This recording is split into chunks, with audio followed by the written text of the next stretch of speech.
E aí, terráqueos, todo mundo tranquilo? Prontinho para mais uma videoaula abordando o tema genética. Se você ouviu uma musiquinha aí no fundo, é porque hoje é dia dos pais. Já falou com seu pai? Já deu um abraço apertado nele? Já falou o quanto você o ama? Então aproveita e faz isso. Hoje é dia dos pais. Claro que dependendo de quando você está assistindo esse vídeo, mas a gravação dele é no dia dos pais.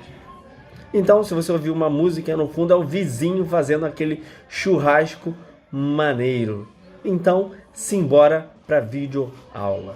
Então, senhores, para entender um pouquinho sobre a primeira lei de Mendel, que é o tema da nossa vídeo aula de hoje, a gente tem que ter em mente aqueles principais conceitos básicos vistos na última semana, vistos na última aula. Se você não assistiu o vídeo que aborda genótipo, fenótipo, cromossomo homólogo, alelo, gene dominante, gene recessivo, volta, vai na última aula, assiste, senão você vai ficar perdido nesta aula.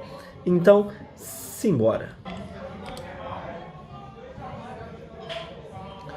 Primeiramente, vamos falar aqui do Greg, contar uma historinha. Senta aqui, lá vem a história. O nosso pequeno Greg, o astro da nossa aula de hoje, nasceu na antiga Áustria, hoje República Tcheca, num vilarejo chamado de Heinsberg.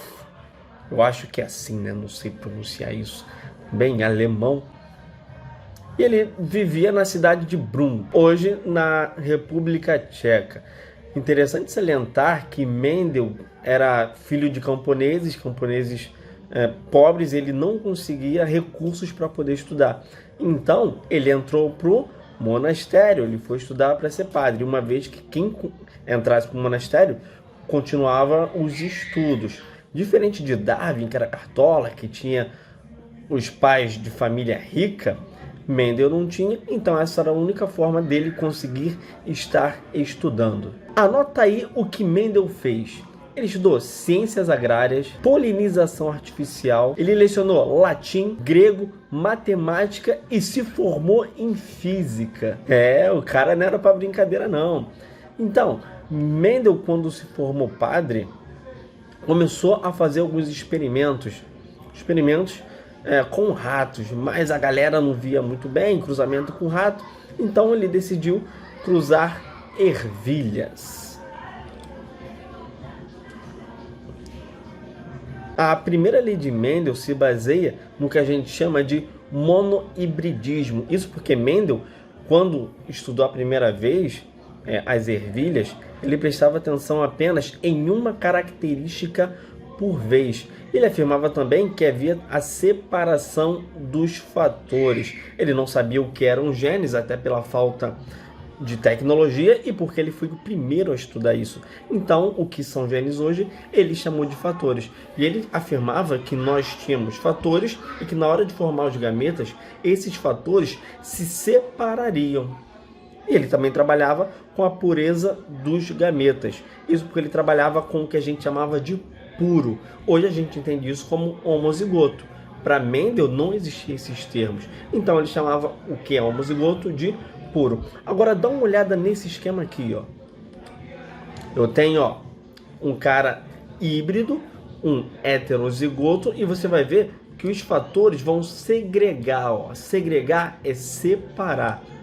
E assim eu formo um gameta com um alelo, um gene, e formo um outro gameta com outro gene.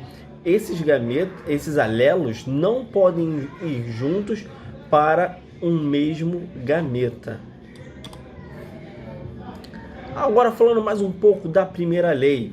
Outra coisa, não foi Mendel que batizou esse nome primeira lei. Na verdade, ninguém dava muita atenção para os estudos dele, porque assim, ele sabia muita matemática, genética aprofundada tem muita matemática. Então ele entregou os estudos em alemão com um monte de número e a galera não entendia nada, então meio que não lia. Mendel chegou a entregar seu estudo para o Darwin, só que como Darwin não falava alemão, ele nem leu, nem interessou. Na verdade, os estudos de Mendel talvez poderiam até ter ajudado Darwin, porque Darwin, na mesma época, estava falando sobre a seleção natural. E ele não sabia explicar o porquê das espécies evoluírem. E talvez Mendel poderia ajudá-lo, mas houve esse conflito de idiomas e talvez até de interesses. Então, Darwin não leu a cartinha do Mendel com o seu trabalho. Ele meio que deu uma engavetada. Mas por que Mendel trabalhou com ervilhas? Moleza, alguns fatores aqui, ó. Por conta do fácil cultivo, ele conseguia produzir muitos descendentes. Se ele fosse cruzar qualquer outra espécie, uma espécie humana, por exemplo, são 9 meses para nascer. E aqui, ó, com as ervilhas, ele conseguiria cultivar de forma simples e ia gerar muitos descendentes de forma mais rápida. Além disso, as ervilhas apresentavam características que ele chamava de extremas. Dava para você identificar com facilidade as principais diferenças. Ele falava da cor da flor, da posição da flor, isso na planta, da cor da semente, da ervilha, que pode ser verde ou amarela, essa ervilha que você põe no X podrão, no X tudo. O formato da semente também é um fator com que ele usava para diferenciar as sementes de ervilha. Uma semente era lisinha, bonitinha, e a outra era rugosa, toda zoada. Sem falar que ele também identificava o comprimento da vagem. Se você não sabe o que é vagem, vou botar a imagem da vagem aí, segura a vagem. Também falava da cor da vagem e da posição da flor de novo. Houve um erro aqui, vou editar e ele vai sumir. E ele também falava da pureza dos gametas, porque as flores faziam o que a gente chama de autofecundação. Mas o que é autofecundação? Moleza, é isso aqui, ó, também chamado de autopolinização. As flores, elas são hermafroditas. Elas possuem tanto o órgão masculino quanto um feminino. Então, ocorre a autopolinização. O órgão masculino já está pertinho do feminino, ele mesmo já vai lá, faz a fecundaçãozinha dele e vai gerar ervilhas idênticas. Ervilhas que a gente chama de puras. Quando Mendel percebeu que só estava tendo esse tipo de resultado, não tinha diferença nenhuma, ele resolveu ser audacioso e fez o que a gente chama de polinização ou fecundação cruzada, que se baseia no quê? Ele meio que arrancou um dos órgãos aqui da flor, pegou o pólen, ó, botou numa outra flor. Então gerou ervilhas diferentes. Essa foi a grande sacada do Mendel, ele fazer essa polinização cruzada. E ele já tinha estudado polinização, né? Então, a primeira lei de Mendel sempre vai estar relacionada com casos de monohibridismo, ou seja, uma característica por vez. A gente vai ver lá na frente a segunda lei de Mendel e ela trabalha com mais de uma característica por vez. Só uma curiosidade, como ninguém tinha aceitado os trabalhos de Mendel, meio que os trabalhos dele ficaram esquecidos por muito tempo. Cerca de 35 anos. E depois disso, 3 botânicos que estavam estudando genética encontraram os trabalhos, viram que tinha similaridade com o que eles estudavam e resolveram batizar este trabalho como primeira lei de Mendel. Mendel não levou crédito nenhum em vida por conta dos estudos que ele tinha feito. Só depois da morte dele, depois de 35 anos, a long time, que reconheceram tudo o que ele tinha feito. Pensando um pouquinho no experimento que Mendel fez.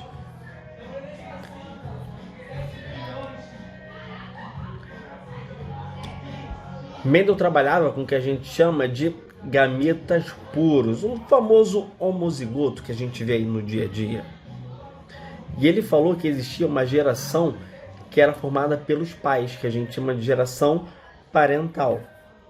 Quando ocorre o cruzamento entre a geração parental, a gente tem os filhos, que é a geração filial. Ele chamou a geração filial de filial 1, porque foi a primeira geração após a geração parental.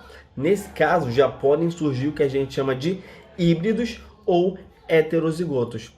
E quando você tem cruzamento entre a geração F1, você tem a geração F2, também chamada de filial 2. Agora, se liga aqui no cruzamento em si. Então a cidade está aqui, a gente tem uma ervilha amarela, ele usou uma ervilha amarela bonitinha, porque ela tinha características muito marcantes. Ele foi lá e cruzou com uma ervilha verde. Dá para notar a diferença aqui é na cor. Você vai ver nas questões que falam sobre primeira lei de Mendel, que ele trata mais da cor da ervilha. Ele não utiliza aquelas outras características que a gente já viu anteriormente. Então, fazendo um cruzamento da planta que gera ervilhas amarelas com a planta que gera ervilhas verdes, ele gerou apenas ervilhas amarelas. E ele ficou meio, não sei, ficou daquele jeito, porque ele esperava encontrar 50% de ervilhas amarelas e 50% de ervilhas verdes. Mas não foi isso que aconteceu. Ele encontrou 100% de ervilhas amarelas. Aí ele falou, pô, mas que parada é essa aí? Ele não entendeu. Então, ele deu a de louco e pegou a plantinha que gera, plantinha da geração F1, que gerou uma ervilha amarela, e fez uma autofecundação nela. De novo, ele pegou o pólen dela e jogou nela mesmo. Aí olha o que aconteceu. Tcharam! Mendel não entendeu nada, porque ao invés de aparecerem só ervilhas amarelas, apareceu também uma ervilhazinha verde. Para cada 4 ervilhas que apareciam, uma era verde, não respeitando aquilo que ele viu na geração F1. Como a ervilha verde havia desaparecido na geração F1, ela entrou meio que em recesso e rapidamente na geração F2 ela tornou a aparecer. Então, por conta disso, ele chamou essa ervilha de recessiva. E ele também afirmava que a ervilha amarela dominava sobre a ervilha verde. Então, ele chamou essa ervilha de dominante. Agora, alguma coisinha a mais aqui para a gente entender. Se tu reparar, ele trabalhou com ervilhas puras, ó. Tanto essa ervilha aqui, ó, que é dominante, é uma homozigoto dominante, essa ervilha aqui é uma homozigoto recessiva. Quando ele fez o cruzamento, ele gerou várias ervilhas heterozigotas. Aí o que aconteceu? Como o amarelo é dominante sobre o verde, só a sua característica vai prevalecer. Mendel afirmava que o dominante sobressaía em cima do recessivo. Por isso que a nossa ervilha amarela apareceu aqui, ó, na geração F1. Porque se você reparar, ó, ela é formada por Vzão. Tem um Vzão, Vzinho, o Vzão domina o Vzinho. Então a característica que vai prevalecer vai ser a cor amarela. Nesse caso aqui, ó, a gente tem cerca de 75% das ervilhas em cor amarela e 25% das ervilhas em cor verde. Agora, bora entender o que aconteceu para a gente ter essa série aqui de 75% e 25%.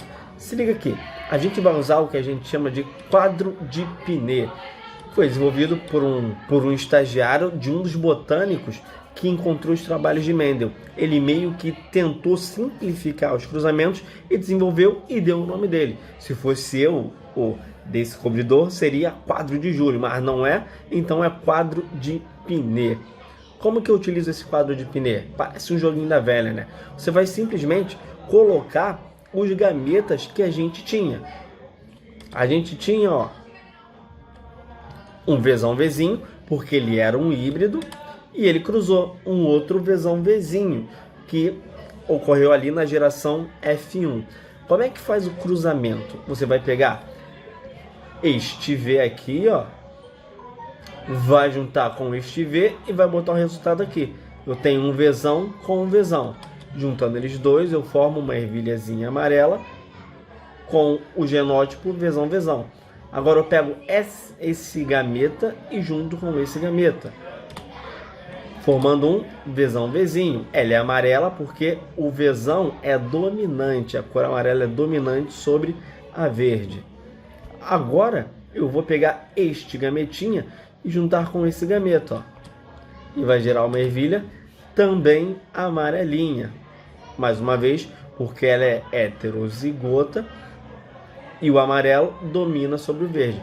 E agora você vai pegar esse verdinho aqui, ó, esse Vzinho, e juntar com esse Vzinho, formando, sim, uma ervilha verde, uma ervilha recessiva.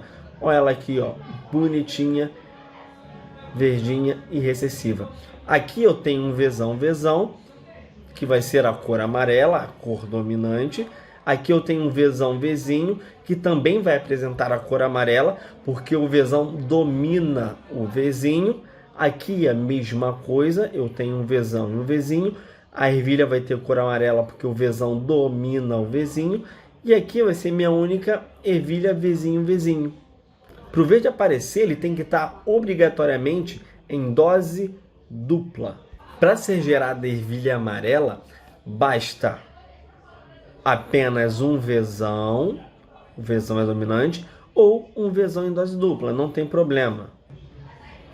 E para ocorrer o aparecimento da ervilha verdinha, obrigatoriamente, mais uma vez, com toda calma, tem que haver aqui, ó, junção do Vzinho em dose dupla. Agora a gente vai escrever algo que se chama proporção fenotípica e proporção genotípica. Vamos lá. Fenótipo é o que a gente vê. Quantas ervilhas você vê aqui? 1, 2, 3. Então tenho 3 ervilhas na cor amarela e uma ervilha na cor verde. Essa é a nossa proporção fenotípica. Olha ela aqui, ó. 3 amarelas e uma verde. E proporção genotípica, você vai contar os genótipos. Eu tenho um Vzão, um Vzinho, outro Vzinho e um Vzinho. Vai ficar desta forma. Um Vzão para 2 Vzinho e um Vzinho. Então, senhores, essa foi nossa aula sobre primeira lei de Mendel. Se você não entendeu alguma coisa, dá uma voltada lá no vídeo. Qualquer coisa, só deixar a sua perguntinha que a gente responde o mais rápido possível. Claro que vai depender do horário que eu ver. E não se esquece do nosso plantão ao vivo, não é o plantão médico, é o nosso plantão de dúvidas. Também não se esquece de se inscrever no canal, de deixar aquele joinha maneiro. Ativa o sino, badala esse sino aí, para você ficar por dentro de tudo o que eu postar. No mais, já desejo tudo de bom, um grande beijo e tchau.